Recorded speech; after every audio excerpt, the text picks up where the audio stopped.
welcome to High Drama. Our next show will be July 18th. And did we find the shows irresistible? And here we are to talk about Edward Einhorn and his latest play, The Resistible Rise of J.R. Brinkley, that he did as a Biden campaign. But I'm hoping he's going to bring it back because it was this amazing piece of Americana. How did you find out about this guy? Tell us about J.R. Brinkley. He was a real person. I Wikipedia'd him. He's like, whoa. He's an amazing person. And there was a podcast that brought him up, probably because they had found his house in Texas. Someone had gone there and seen his wife and met his wife. And so I started doing research on him, and he's really amazing because he was this quack doctor who became rich curing impotence by literally doing surgery and inserting goat testicles into humans. And this was immensely popular. I mean, in the part of the Depression, he was making millions. And he went to California, LA, and did it for celebrities, and he was a big deal. And then he also was a big advocate of country music and started his own radio station because it was sort of the beginnings of radio, and you could just sort of grab a radio license. So he had a radio station. He was very popular in Kansas with his radio station. And he would sell his operation on the air. And then everything started to fall apart a little bit when the American Medical Association, which was sort of in its early years, banned his work, and the people contacted the Radio Commission, and they were going to take away his radio license, really for obscenity, because he's talking about goat testicles. And so he got mad about this, and he said, well, if you're gonna do all that to me, I'm gonna run for governor of Kansas and change everything. And everyone sort of laughed at it, and he went around, and they realized he was winning. The only way, he actually won the popular vote, but they took it away from him by saying that if his supporters misspelled his name because so many were illiterate, their ballots didn't count. And so it's a little questionable legally, but the Republicans who were actually in the governor's office did that, and it led to, and they knew it was going to lead to put a Republican in, a Democrat in office. But they said they can't have this madman in office, and so he lost out there, and so he went down to Mexico, got a home in Texas, and then he set up his new radio station in Mexico because he'd been banned in the United States, and he got this huge signal. It's actually the same place that Wolfman Jack later broadcast from. He got this huge signal so that it could broadcast across America. So the whole being banned in America didn't matter. And he started selling elixirs. And then he would have all sorts of people come on and sell their like wacky products. So he had these sort of early infomercials and also early conservative talk radio, because he was the host of people like Father Coughlin, who was this extreme, like anti-Semitic, talk radio guy, who was also banned from the airwaves of the United States. And so he went down to Mexico and he started broadcasting from there. And then finally, he was going to run for president against FDR because he loved Hitler. He had seen Hitler, and he really thought he admired his his work, and he thought that FDR was a communist, and he was going to run against him. And but he was done in by the fact that he sued a guy at the AMA for libel, for saying that his elixirs didn't work. And then it came out that lots and lots of people had died from his elixirs because he just threw in whatever he threw in. Like it was just random. And so that sort of ruined him when it became clear that he had been killing people basically and making millions of it. And so it seemed like a good parable for our day. um, and so I made it into this sort of play with music in sort of the way that Brecht does plays with music. It's country music in this case because that's what his form was. So we have a bunch of country music songs that sort of comment on the action, and then he tell his story, and it's really an amazing story. Will we get to see it again? Because I got to the dressing Wow. rehearsal. Mark tried to get in and couldn't get in. And I was wondering, does the expression old goat come from him? I don't know if it comes from him, but yeah, I'm not quite sure if we're going to do it on Zoom again or not. We might. What I've been thinking actually is because he was such a radio personality, we may adapt this into a podcast or a radio drama. And so I like that idea. Yeah. So I think we're going to try to do that. And there's another piece that I did some few years ago called The Iron Heel. I don't remember whether you saw it or not, but it's The Iron Heel. It was an adaptation of a Jack London book from like 1908, and that was coming from a sort of a social. It was the first American novel that was a science fiction dystopia, coming from a sort of socialist perspective. And that one we use folk music as our. And so I may adapt both of them into radio eventually this year, since we're not getting into physical theaters for a while. See what we can do with radio theater. You've got one that's perfect right now going on that I saw it live and I saw it on the internet, and they both work brilliantly, and that's Performance for One. Thank you. So how long is that going? How long will that be running?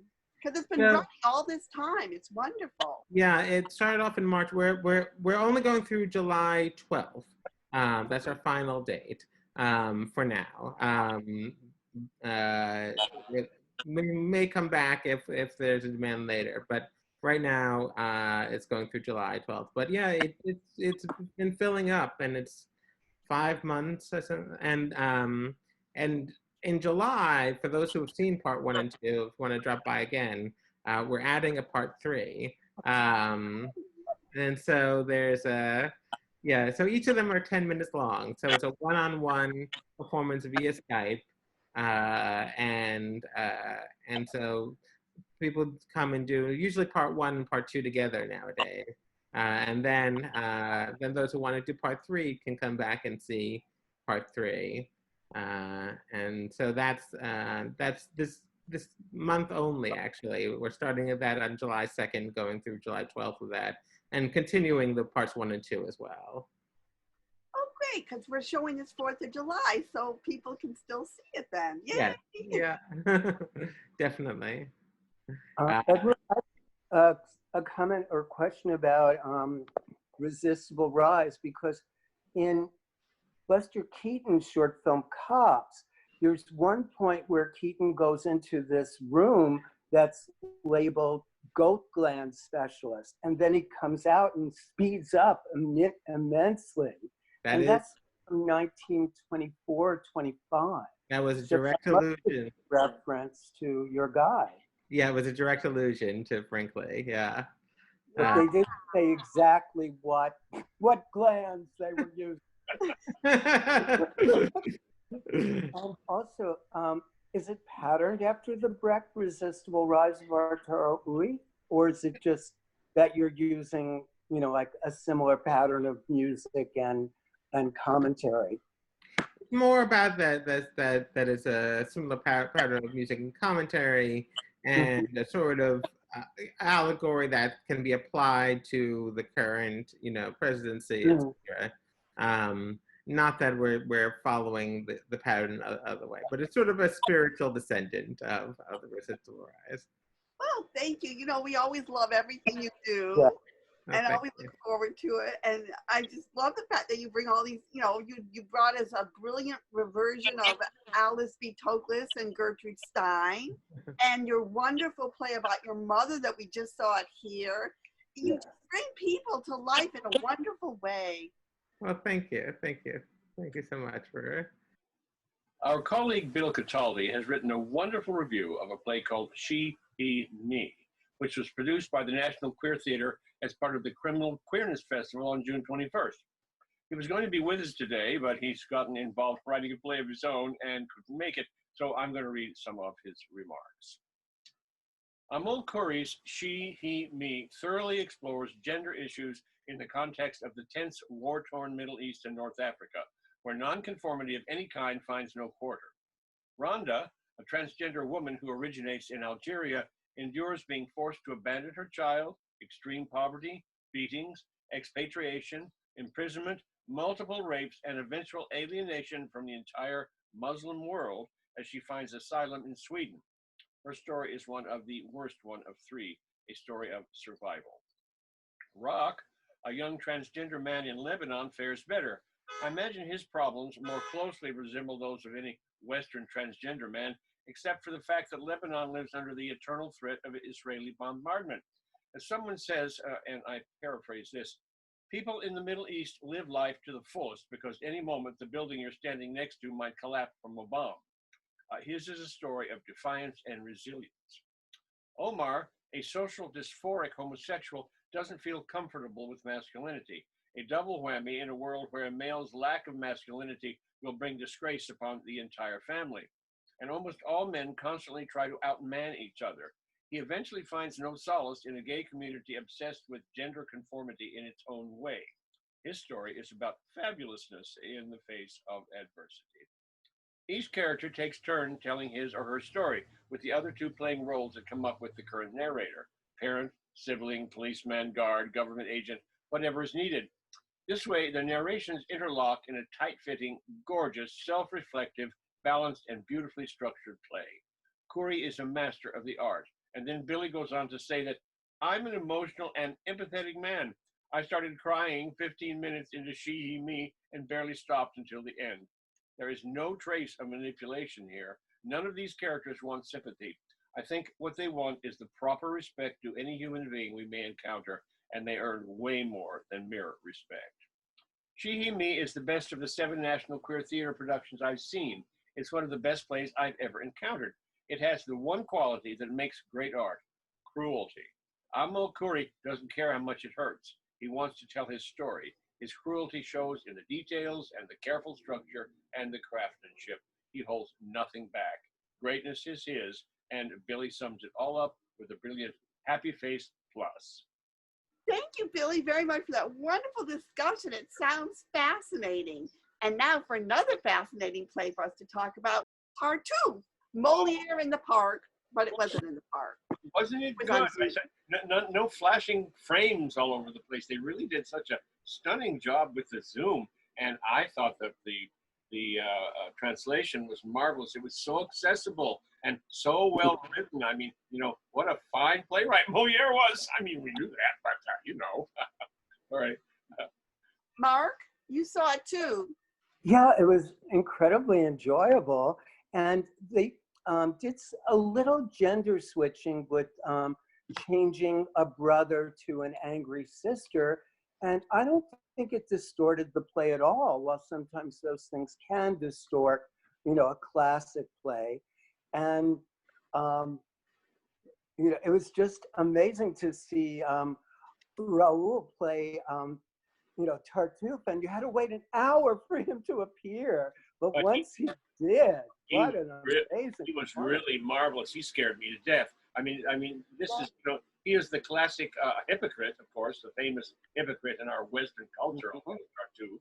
And boy, he was scary. He came on there, and you could really see why Tartuffe was controlling them all. You could see it, and that was really, really fine in his performance. absolutely. You forgot to talk about the plot again.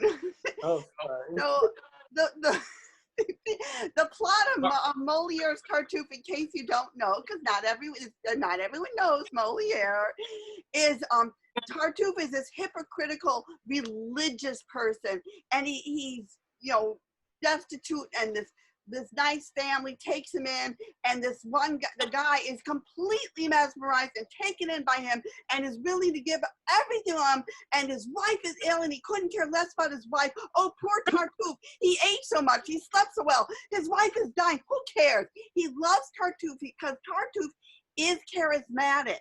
So charismatic. And Raul Julia is amazingly charismatic. And it's like how he just goes and destroys his family with his hypocrisy, and how people have these blinders on, which we all know about now, and we're hoping they'll take their blinders off by November. Please, God. Talk about apropos for the moment. Boy, it really, really, really was. Yeah, absolutely. I just have trouble with the some of them talked in too sing-songy a manner because it is rhymed, and they kind of sucked them into the rhymey sing-songy quality. But others just did it normal talking, even though it rhymed. And some of the Zoom was kind of like weird, but there were these great illustrations, and it kind of came out in kind of cool, cartoony kind of a way. Sorry, Mark, you were saying. The pigeons were wonderful. I just adored every time they appeared. Absolutely, they were. The element.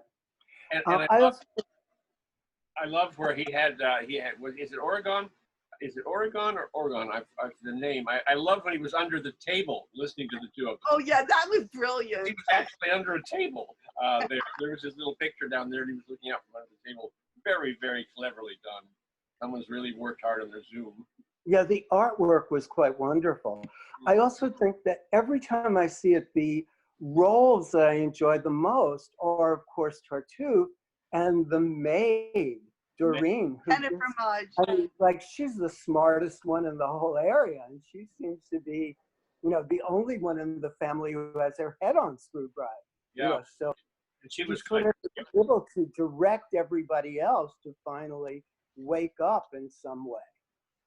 Yeah, she was really fine too. The lady that played Tartuffe, or the lady that played Doreen. Yeah, she was really fine. Yeah, I know the performers. I didn't, wasn't able to connect the names with the people. That's always a problem when you don't have a playbill. But I'll see if I can come up with a nice graphic. We'll figure out something.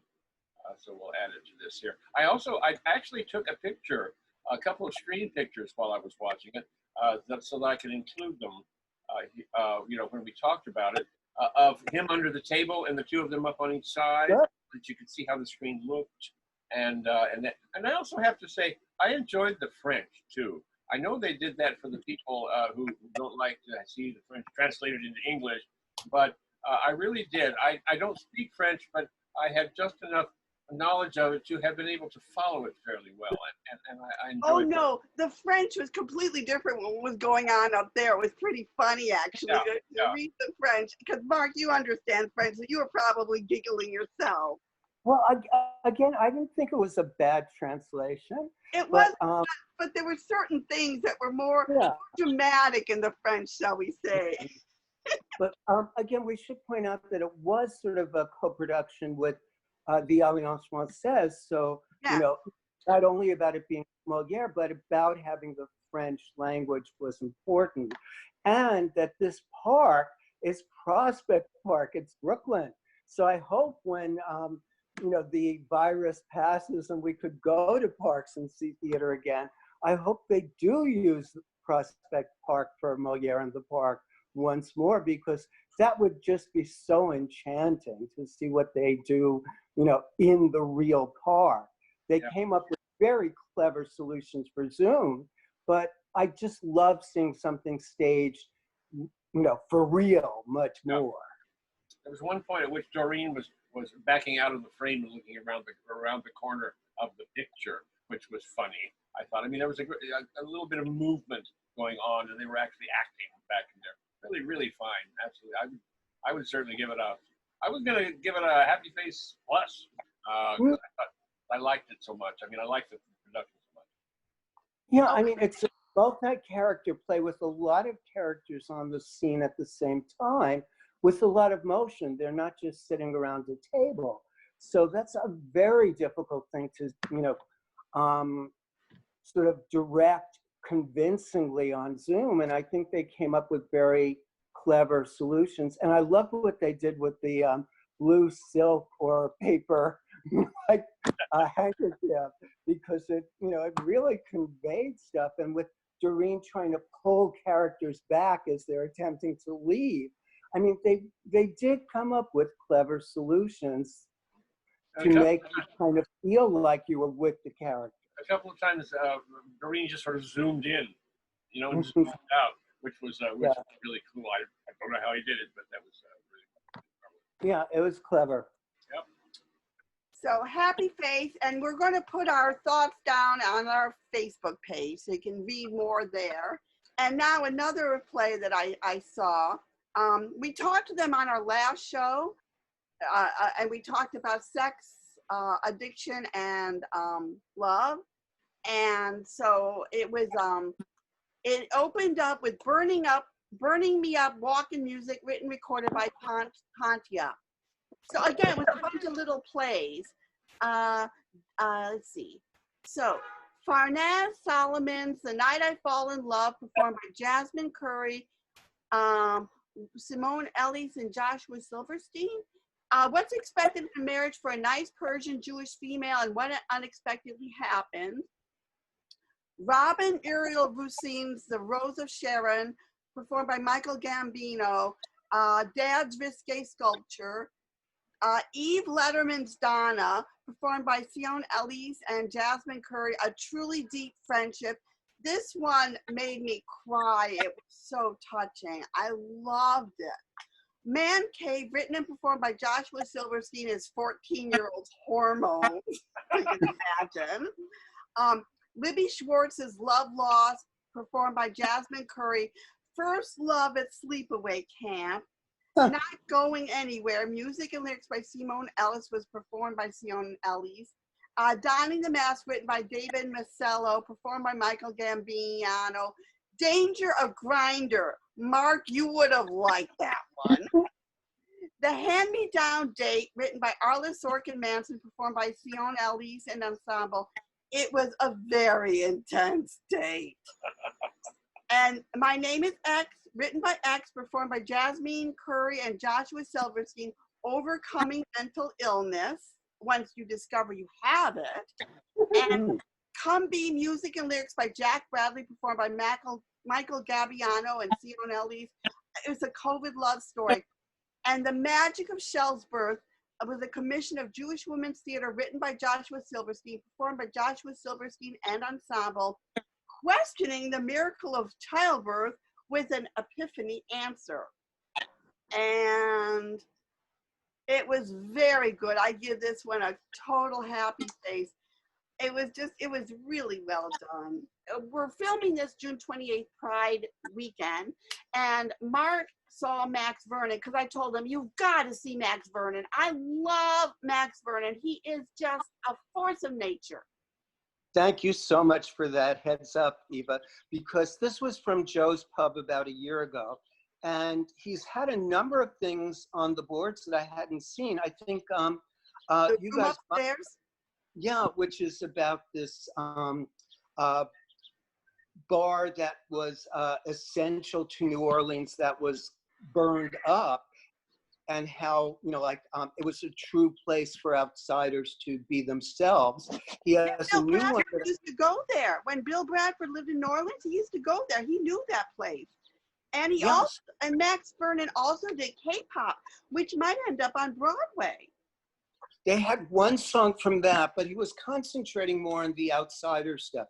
He was telling his own story about how he was like a fat young teenager, and then he lost weight and got taller and thinner and became more acceptable, but felt still like an outsider.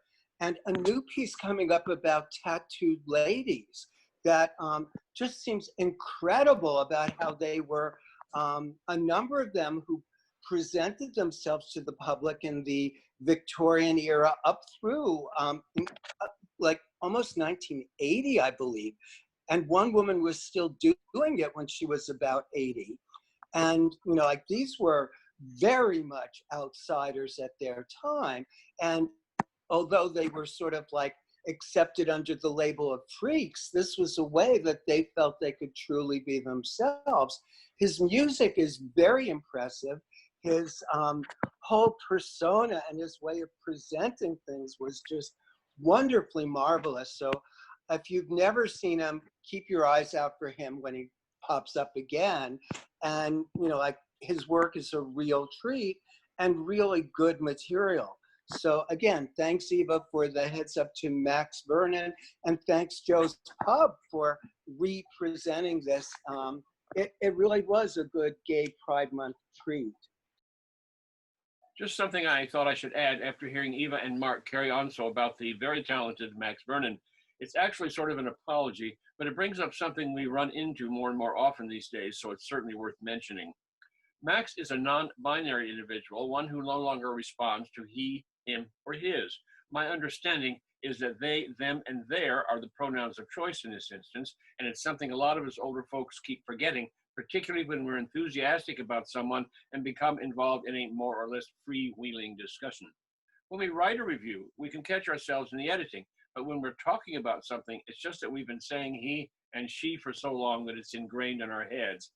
That said, Eva, Mark, and I sincerely hope Max will accept our apologies. No disrespect was intended, but it's a new world. We're all learning every day, and generational differences aside, we are still in this together. Every bit of understanding and acceptance we can offer one another is a step in the right direction. Again, as you can see, there's so many virtual events going on. This was just the tip of the iceberg. Go to our Facebook page. I mean, there is just so much cool stuff out there that it's not so terrible being at home. And when you go out, please, for my sake, wear a friggin' mask. You all be Phantom of the Opera right now. Please, I beg of you. So thank you. And our next show is July 18th. And happy 4th of July, everyone. Happy 4th of July, guys.